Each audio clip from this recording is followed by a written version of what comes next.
And we've got a severe shortage in housing. As a real estate professional, I can tell you that these bills that we're talking about today are monumental because I've got buyers and sellers in a very crazy market where buyers are paying 25 to 30% more for a house than they should. Sellers would love to take advantage of that, but they can't leave because there's nowhere to go. One of the bills that we're doing in this package is the bill I worked on, AB 266.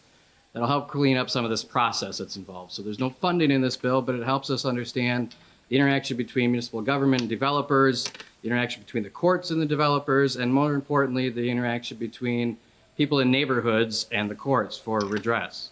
So there's 4 parts of the bill. First part is the development by right.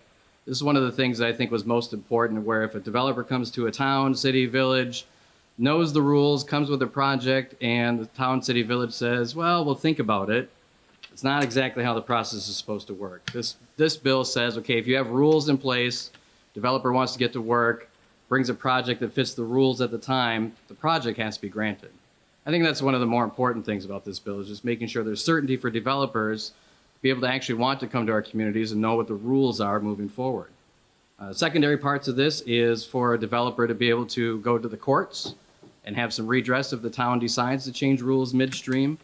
This bill talks about how that process would work and how it would change.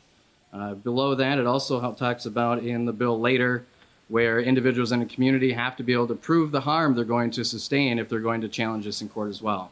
So that standing component is something that we deal with in this bill as well. So I think as a package, we have a great thing going here. We've got funding in the other bills. We've got procedural things to fix in this bill. And I think we're off to a great start here, that we can help people actually be able to sell their homes, find places to go, and actually bring a lot more people into the state of Wisconsin.